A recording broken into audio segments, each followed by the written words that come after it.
Hello everyone, Assalamu alaikum. Welcome to my channel Motor Life Stories. আজকে শুরু করতেছি আপনাদেরকে একটা বিষয় জানানোর জন্য, সেটা হচ্ছে কিভাবে রিফুয়েল করি আমি আমার বাইকে। কারণ আমার মনে হয় আপনারা নিজেরা জানলেও খুশি হবেন। আমি সাধারণত মহাখালীর ক্লিন ফুয়েল থেকে রিফুয়েল করি, অ্যান্ড এটার কারণ হচ্ছে এখানকার ফুয়েলটা মাপে যেমন সঠিক, তেমনি ফুয়েলের মানও ভালো। সব কিছু মিলিয়ে আমার কাছে মনে হয়েছে এখান থেকে রিফুয়েলিং করলে আমি ভালো পারফরমেন্স পাবো, ভালো পরিমাণেও পাবো। আচ্ছা, আমি যেটা করি প্রতি 300 কিলোমিটার পর পর আমার ট্যাঙ্ক ফুল করি। প্রতি 300 কিলোমিটার পর পর ট্যাঙ্ক ফুল করলে আমার মিটারে কত দেখা যাচ্ছে না যাচ্ছে সেটা থেকে আন্দাজ করা যায় যে অ্যাকচুয়ালি আমি পার লিটারে কীরকম মাইলেজ পাচ্ছি, এবং সেখান থেকে এটাও বোঝা যায় যে আমার বাইকের ইঞ্জিন পারফরমেন্স কেমন হচ্ছে, কোথাও কোনো ল্যাকিংস গ্র্যাপিং আছে কি না। আল্লাহর রহমতে আমি অ্যারাউন্ড 68 to 70 হিট করতে পারি। আমার এখন মিটারে যেটা আছে সেটা হচ্ছে অ্যাভারেজ মাইলেজ। হন্ডা এসপি 125-এর এই ফিচারটা আমার কাছে চমৎকার লাগে। এটা আসলে ইঞ্জিনের যে একটা বলতে পারেন কন্টিনিউয়াস চেকিং, বা ইঞ্জিনের যে একটা কন্টিনিউয়াসভাবে যে পারফরমেন্স কেমন আছে ধারাবাহিকভাবে বোঝা যায়। হ্যাঁ, সো আমার কাছে এটা ভালো লেগেছে। আর কেন 300 কিলোমিটার পর পর ট্যাঙ্কি ফুল করা, এটার আরেকটা কারণ আছে। সেটা হচ্ছে যে আপনি বুঝতে পারবেন যে আপনার তেলটা আপনি ঠিক পরিমাণ পাচ্ছেন কি না। লাইক আপনি যদি পরিমাণে কম পান, হ্যাঁ একটু কম বেশি তো হতেই পারে, কারণ সবসময় তো ট্রাফিক কন্ডিশন একরকম থাকে না, কম বেশি একটু জ্যাম থাকতেই। আর এখন তো একটু জ্যাম ট্যাম বাড়ছে, তো our police are not functioning rightly. So 300 kilometre পর পর আপনি রিফুয়েল করলে যেটা হয়, অনেক সময় মিটারে আপনি ধরেন বলেন যে 400 টাকার তেল দেন, 500 টাকার তেল দেন, 4 লিটার তেল দেন, তখন মিটারে অনেক সময় কারসাজি করা থাকে। এই কারসাজি থেকে আসলে বেঁচে যাওয়া যায়। কারসাজিটা করা যায় না, বিকজ মিটারও জানে না, এবং যিনি তেলটা বিক্রি করতেছেন বা অপারেটর যিনি আছেন তিনি জানেন না যে আমার ট্যাঙ্কটা আসলে কত লিটারে বা কত টাকার তেলে ফুল হবে। আমি জানি, কারণ আমি জানি যে 300 কিলোমিটারে আমার 5 লিটার তেল লাগে বা 4 লিটার তেল লাগে এই হিসেবে। তো এইটা যদি আপনারাও প্র্যাকটিসটা করতে পারেন, আমার মনে হয় আপনাদের জন্য ভালো হবে। ওয়েল, আজকে হচ্ছে 31শে ডিসেম্বর 2024, বছরের শেষ দিন, সময় 6:52। অ্যান্ড আজকে রাত 12টার পরে আমরা সবাই হয়তো মেতে উঠব নতুন বছর উদযাপনের আনন্দে। ঠিক এই মুহূর্তে সারা পৃথিবীতে নতুন বছর উদযাপন, নতুন বছরকে বরণ করে নেওয়ার জন্য অনেক রকম অনুষ্ঠান, অনেক রকম প্রোগ্রাম চলতেছে। সেই প্রোগ্রামগুলো চলার মধ্যে আমি দোষে দেখতেছি না, যার যার কালচার তার। কিন্তু আমরা কাছে একটা জিনিস মনে হয় যে আমরা এই কালচারটা মানে অ্যাডাপ্ট করতে গিয়ে, আমরা কালচারটা ধরতে গিয়ে, কালচারটা বুঝতে গিয়ে আমরা কি এমন কিছু করতেছি যেটা আসলে আমাদের করা উচিত না, করা ঠিক না। যেমন ধরেন গত বছর ছোট একটা বাচ্চা, বয়স সম্ভবত 1 বছরের আশেপাশে, সে বাচ্চাটা এই আতশবাজির শব্দে, বিভিন্ন বোমের শব্দে, পটকার শব্দে বাচ্চাটা ভীত হয়ে পরের দিন মারা গেছে। আসলে এই বাচ্চাটা যদি আমাদের নিজেদের সন্তানদের মধ্যে কেউ হতো, আমরা কি আসলে এই বিষয়টা মানতাম, বা আপনি কি পারতাম এই কাজটা করতে? আতশবাজি ফুটালে কি লাভ হয়? একটা বিকট শব্দ হয়, সেই শব্দতে আমরা কি করতেছি? নিউ ইয়ারকে ওয়েলকাম জানাইতেছি। এটা ওয়েলকাম জানানোর কি আছে? নিউ ইয়ারে আপনি দোয়া থেকে শুরু করেন, আপনার ফ্যামিলির জন্য দোয়া করেন, আপনার সৃষ্টিকর্তার কাছে আপনি একটা ভালো কাজ করেন। যে যেমন ধরেন আপনার একটা আতশবাজির দাম কত হতে পারে? এক প্যাকেট যদি তারাবাতি আপনি জ্বালান, এক প্যাকেট তারাবাতির দাম এখন কমপক্ষে 80 থেকে 100 টাকা। এই 80 থেকে 100 টাকায় আপনি কতক্ষণের মজা পাবেন? আপনি মজা পাবেন সর্বোচ্চ 30 সেকেন্ড থেকে 40 সেকেন্ডের, কারণ এর মধ্যে একটা তারাবাতি শেষ হয়ে যায়। ধরে নিলাম যে আপনি খুব স্পেশাল তারাবাতি জ্বালাচ্ছেন, যেটা আপনার 1 মিনিট জ্বলবে। তারপরে কি হবে? তারপর সেটা শেষ। একবারে যে করবেন না, আপনি মন মতো খরচ করবেন না তা বলতেছি না, বলতেছি যে আমরা একটু ওয়াইজলিও তো খরচ করতে পারি। লাইক আপনি 10টা তারাবাতি না কিনে আপনি 5টা তারাবাতি কিনেন, বাকি তো 5টা তারাবাতির টাকা দিয়ে আপনি একটা গরিব পথ শিশুকে খাওয়ান, একটা গরিব মানুষকে দেন। বিভিন্ন অসুস্থ মানুষ আছে, বিভিন্ন রকম দরিদ্র মানুষ আছে যাদের এখন অনেক প্রয়োজন। আমাদের সবারই অনেক রকম অনেক সাহায্য প্রয়োজন, যেটা আমরা হয়তো বলতে পারি না অন্যের কাছে গিয়ে।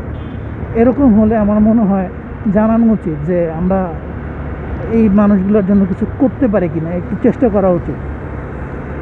আমরা যদি এইসব আতশবাজি এটা না করে আমরা যদি ওই দিকে একটু নজর দেই, আমার মনে হয় সেটা আরও বেশি ফ্রুটফুল হবে। আপনি যদি আজকে একটা গরিব ছাত্র বা ছাত্রীকে এই 50 টাকা দিয়ে একটা খাতা কিনে দেন, সেটা বেনিফিট আপনি সারা জীবন পাবেন। একটা গরিব বাচ্চাকে যদি আপনি একবেলা খাবার কিনে দেন, আপনার যেখানে একটা আতশবাজি জ্বলবে হচ্ছে 20 সেকেন্ড, সেখানে সে কমপক্ষে 6 ঘন্টা ক্ষুধার যন্ত্রণা থেকে মুক্তি পাবে। কতগুলো আবেগই লাগতেছে, কিন্তু দিস ইজ দ্য রিয়েলিটি। ঠিক এই মুহূর্তে গাজার শেষ হাসপাতালটাও ধ্বংস হয়ে গেছে। গাজায় হেল্প পাঠানোর একটা অ্যাপ এসেছিল, একটা ইয়ে আসছিল আমার কাছে, কী বলে, অনলাইন একটা রিকোয়েস্ট আসছিল। সেই রিকোয়েস্টে আমি দেখলাম যে ডলার দিতে, এবং ডলার হচ্ছে $450, $450 টাকায় $450, সম্ভবত $4 মতো হবে সেটা। ডলারের ক্ষেত্রে দেখা যায় যে আপনারা 4 জন মিলে 100 টাকা করে দেন না, বা যে বাংলাদেশে ফিলিস্তিনির যে দূতাবাস আছে আপনি সেখানে গিয়ে একটু হেল্প করার চেষ্টা করেন না। পৃথিবীটা তো আসলে আমাদের সবার জন্যই, সবাই মিলেমিশে যদি আমরা একটু সবার জন্য না এগিয়ে যাই, তাহলে আমাদের জন্য আর কেউ এগিয়ে আসবে না। একটা গল্প ছিল এরকম যে একটা মহল্লায় অনেক রকম লোকের বসবাস। তো একদিন ওই মহল্লায় রাজার লোক আসলো। রাজার লোক এসে ধরে নিয়ে গেল এক ফিনিশ লোককে ধরে নিয়ে গেছে। তো আমার কি হয়েছে, আমি তো আর ফিনিশ না, আর ও আমার কেউ না, কিন্তু সে ধরে নিয়ে যাওয়াটা ছিল অন্যায়। এরপরে আসলো, এসে ধরে নিয়ে গেল এক ডাচকে। আমার কি হয়েছে, আমি তো আর ডাচ না। এইভাবে করতে করতে করতে করতে একটা সময় দেখা গেল যে আমি হচ্ছে লাস্ট পার্সন, এবং আমাকে ধরতে আসছে। আমাকে যখন ধরতে আসছে তখন আমার পাশে আর কেউ নেই, কারণ আমি তো বাঙালি, আমাকে যারা হেল্প করবে তারা তো বাঙালি না। Unity is very important in our life, and I think we should practice it very properly, very highly in our everyday life, in every part of our life. আমাদের ইউনিট যদি ধ্বংস হয়ে যায়, তাহলে আমরা জাতি হিসেবে কখনোই আর দাঁড়াতে পারবো না। ইউনিটটা ধরে রাখতে হবে। আছি এখন ঢাকা এলিভেটেড এক্সপ্রেসওয়ের সামনের মুখে, ঠিক রেডিসনের অপোজিটের ইউটার্ন পয়েন্টে।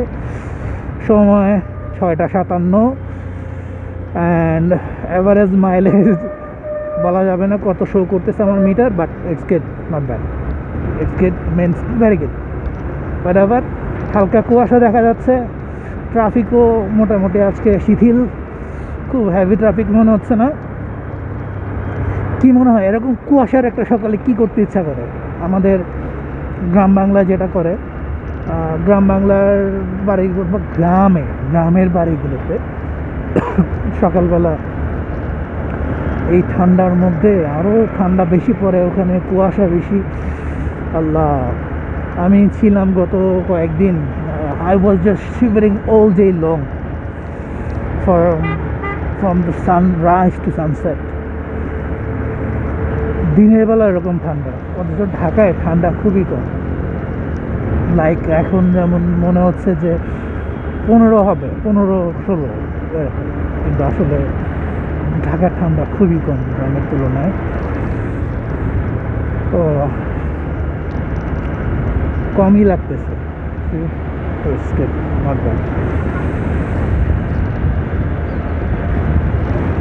ওয়েল বাইক চালানোর সময় একটা জিনিস খেয়াল রাখতে হয়, সেটা হচ্ছে যে কিছুক্ষণ পর পর আপনার সাইড ভিউ মিররে তাকাইতে হবে। If you don't then you will be able to gauge who's coming.